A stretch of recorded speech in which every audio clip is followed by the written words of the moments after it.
हर राज्य का नेता अपने नागरिकों के लिए काम करता है, लेकिन उत्तराखंड में तो जैसे अधिकांश नेताओं ने अपनी आत्मा किसी शैतान के चरणों में रख दी है। सीधा धवल कुर्ती है, उस पर कोई दाग न दिखे, लेकिन हमारे उत्तराखंड के अधिकांश नेताओं की कुर्ती पर एक दाग नहीं है, बल्कि उस पर तो सतह दर सतह एक एक धागे पर काजल से भी ज्यादा कालिमा पुती हुई है। और वह कब इनकी आंखों के सामने ही मैली हो गई और अब धीरे धीरे जनता के सामने इनकी सच्चाई खुलकर आती जा रही है, यह भी इन्हें दिख नहीं रहा। अगर कोई इनको कुछ कह दे तो ये लोग ढीठ और पतितों की तरह उसे धमकाने के लिए या तो तंत्र का सहारा लेते हैं या फिर अपने दल के गली मोहल्ले के छुट भैया नेताओं के जरिए धमकाते हैं कि कुछ कहा मार देंगे, बर्बाद कर देंगे, मार देंगे, बर्बाद कर देंगे। तुम्हारे बाप की गुलामी कर रहे हैं लोग, तुम्हारे बाप का राज चल रहा है कि तुम जिसे चाहोगे किसी को भी मार दोगे, बर्बाद कर दोगे। क्या इस राज्य में ऐसे नेता और उनके मालिक ही रहते हैं बस? क्या यहाँ कानून और न्यायपालिका नहीं है जो तुम्हारी धमकियों का निराकरण कर सके? यदि न्यायपालिका निष्पक्ष और साक्ष्यों के आधार पर तुम्हारी जांच करवा दे तो तुम्हारी पूरी नेतागिरी कहाँ घुस जाएगी, यह मैं स्पष्ट शब्दों में यहाँ नहीं बता सकता। और अंत में कैंडल मार्च निकालकर उत्तराखंड के हित में काम होगा, ऐसा सोचने वालों से मेरा प्रश्न है कि आखिर कैसे लोग हैं हम? ये परिवर्तन, ये चुप रहने की आदत, ये कायरता क्या माधो सिंह भंडारी, पीलू रोतेली, हेमंती नंदन बहुगुणा और सिद्धेव सुमन की भूमि से अपेक्षित है? आज हर घटना के लिए हमारे हाथ में सिर्फ एक कैंडल ही बचा है। वह कैंडल भी जलकर एक दिन पिघल जाएगी और फिर हमारे हाथ में कुछ नहीं बचेगा। आज हम उस सड़क पर खड़े हैं जहां एक तरफ उत्तराखंड को लूटते हुए नेता हैं और दूसरी तरफ उनके द्वारा पोषित अपराधी माफिया इन सब की फौज है। आगे बढ़ने से पहले आप सब लोगों से अनुरोध है कि वीडियो को ज़्यादा से ज़्यादा शेयर करें, क्योंकि इस तरह के उच्छृंखल नेताओं को अगर हम और आप लिखकर या बोलकर चैलेंज नहीं करेंगे तो ये लोग एक दिन उत्तराखंड और हर एक उत्तराखंडी को बेचकर खा जाएंगे। और आप लोग ये जान लीजिए कि वर्तमान में जिस तरह से उत्तराखंड में लगातार डेमोक्रेटिक और डेमोग्राफिक चेंज हो रहे हैं, उससे हमारा अस्तित्व कब समाप्त हो जाएगा यह हमें पता भी नहीं चलेगा। वीडियो को लाइक करें, नीचे दिए गए नंबर के माध्यम से या फिर QR कोड के माध्यम से आप हमें सहयोग भी अवश्य करें, ताकि हम बेखौफ होकर इसी तरह सच्चाई को आप लोगों तक पहुंचा सकें। आइए आरंभ करते हैं। उत्तराखंड के प्रिय नेतागणों, यहाँ मेरा तात्पर्य दलगत राजनीति से ऊपर उठकर सारे नेताओं के लिए है, फिर वो चाहे किसी भी दल में हो और जो खुद को उत्तराखंड का हितैषी बताते हैं और गली मोहल्ले से लेकर ऊपर तक पाए जाते हैं। उत्तराखंड के नेता जिस तरह पिछले 23 वर्षों से अपना काम करते आए हैं, उन्हें अपना नाम बदलकर अब कुछ और रख लेना चाहिए। आप सोचिए कि जिन उत्तराखंड के नेताओं की निष्कर्मण्यता का आज साक्षी पूरा राष्ट्र बन चुका है, वो अब भी खुद को उत्तराखंड का हितैषी बताते हैं।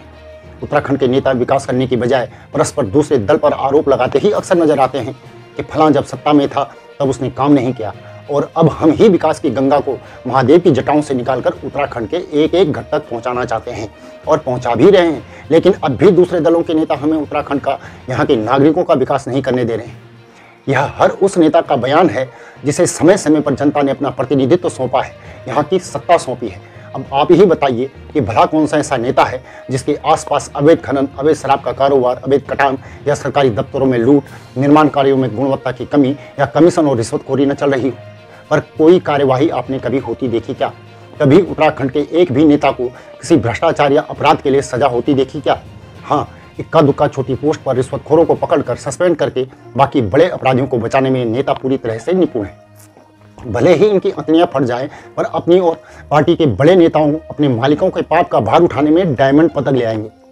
आप लोग सोचिए कि इस तरह के तमाम अपराध हर राज्य में होते हैं और मैं यहाँ यह भी नहीं कह रहा हूँ कि कोई भी नेता इन अपराधों को रोक सकता है, यह भी नहीं कह रहा कि नेताओं के कारण ऐसा हो रहा है।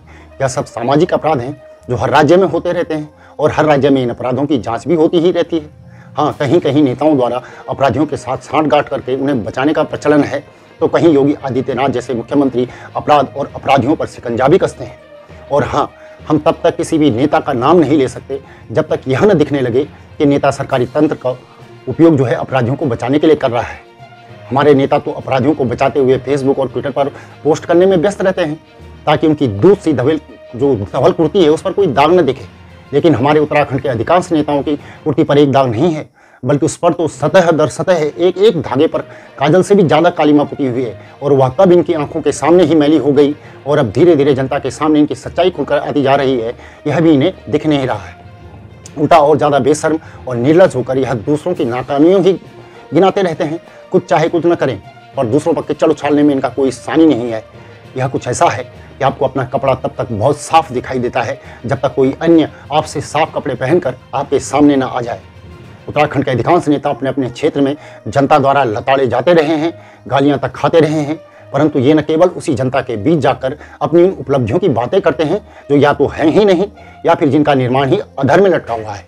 और अगर कोई इनको कुछ कह दे तो ये लोग ढीठ और पतितों की तरह उसे धमकाने के लिए या तो तंत्र का सहारा लेते हैं या फिर अपने दल के गली मोहल्ले के छोटे भैया नेताओं के जरिए धमकाते हैं कि कुछ कहा मार देंगे, बर्बाद कर देंगे, मार देंगे, बर्बाद कर देंगे। तुम्हारे बाप की गुलामी कर रहे हैं लोग, तुम्हारे बाप का राज चल रहा है कि तुम जिसे चाहोगे किसी को भी मार दोगे, बर्बाद कर दोगे।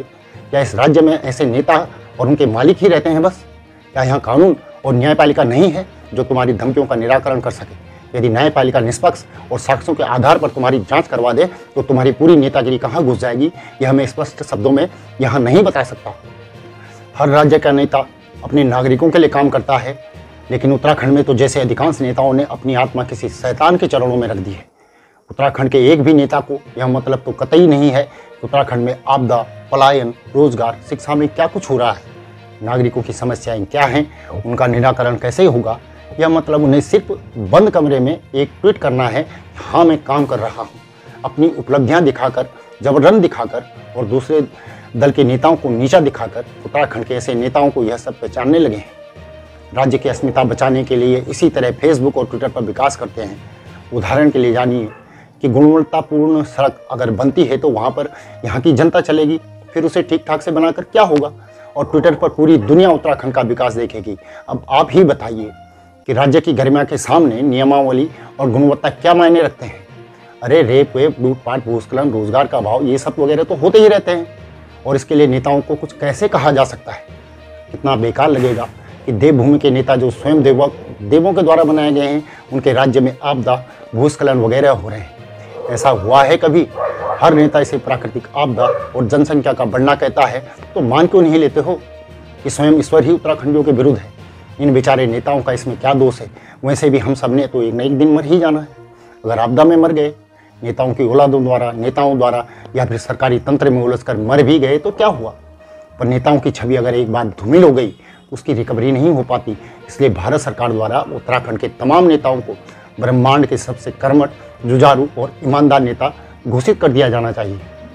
मैं तो कहता हूँ कि इन राजनीतिक दलों के कार्यकर्ताओं को भी सड़क पर आने जाने वाले हर नागरिक का फ़ोन चेक करना चाहिए, और अगर नेताओं से संबंधित कोई भी कीवर्ड उनके फ़ोन में मिलता है तो वहीं पर बॉबी देओल की तरह ऑन द स्पॉट फैसला कर देना चाहिए। मेरे हिसाब से हर राज्य के वरिष्ठ नेता जो हैं उनको उत्तराखंड के आकर हमारे नेताओं से माह 2 माह का प्रशिक्षण भी लेना चाहिए कि कैसे बिना कुछ कामकाज करे अपने क्षेत्र को फेसबुक और ट्विटर पर विकसित होता दिखाएं, और जब सच का सामना हो तब उसका ठीकरा कैसे किसी दूसरे के सर पर फोड़ दें। देखिए, विकास तो होता रहेगा, उसकी एक गति होती है। योजना बनेगी, टेंडर पड़ेंगे और फिर गुणवत्ता की जांच पड़ताल होगी। लेकिन अगर हमारे नेताओं की जो छवि है वो एक बार खराब हो गई तो जनता का नेताओं से विश्वास उठ जाएगा। जैसे कि सब जानते हैं कि राम से बड़ा उनका नाम होता है, तो नेताओं से बड़ी उनकी छवि होती है जिस पर एक एक उत्तराखंडी को बलिदान किया जा सकता है।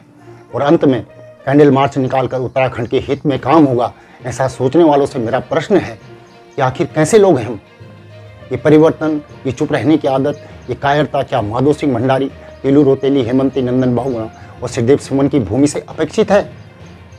चुप रहना, कैंडल मार्च निकालना, यह सब हारी हुई और कायर सभ्यताओं की निशानियां हैं जो आज के दौर में हमने इंटरनेट से डाउनलोड कर ली हैं। उत्तराखंड के लोग अपने स्वाभिमान के लिए कहां कहां तक का रास्ता ला चुके हैं, यह सब अपने इतिहास से हमें सीखना चाहिए। क्या आज हर घटना के लिए हमारे हाथ में सिर्फ एक कैंडल ही बचा है? वह कैंडल भी जलकर एक दिन पिघल जाएगी और फिर हमारे हाथ में कुछ नहीं बचेगा। आज हम उस सड़क पर खड़े हैं जहां एक तरफ उत्तराखंड को लूटते हुए नेता हैं और दूसरी तरफ उनके द्वारा पोषित अपराधी, माफिया इन सब की फौज है। अब हमें तय करना है कि हमें सिमटते जाना है या फिर ऐसे नेताओं के खिलाफ बोलना शुरू करना है कि जो काम काज न करके बस उसी पाकर हमें लूटने के लिए नेतागिरी कर रहे हैं। हमें अब खुलकर बोलना चाहिए। बोल नहीं सकते तो लिखना चाहिए, और लिख भी नहीं सकते तो कम से कम जो लोग बोल और लिख रहे हैं उसे शेयर तो कर सकते हैं। तो दोस्तों, वीडियो को लाइक और शेयर करें, और साथ ही नीचे दिए गए नंबर पर गूगल पे या फिर QR कोड के माध्यम से हमें सहयोग भी अवश्य करें, ताकि हम बेखौफ होकर इसी तरह सच्चाई को आप लोगों तक पहुंचा सकें। नमस्कार।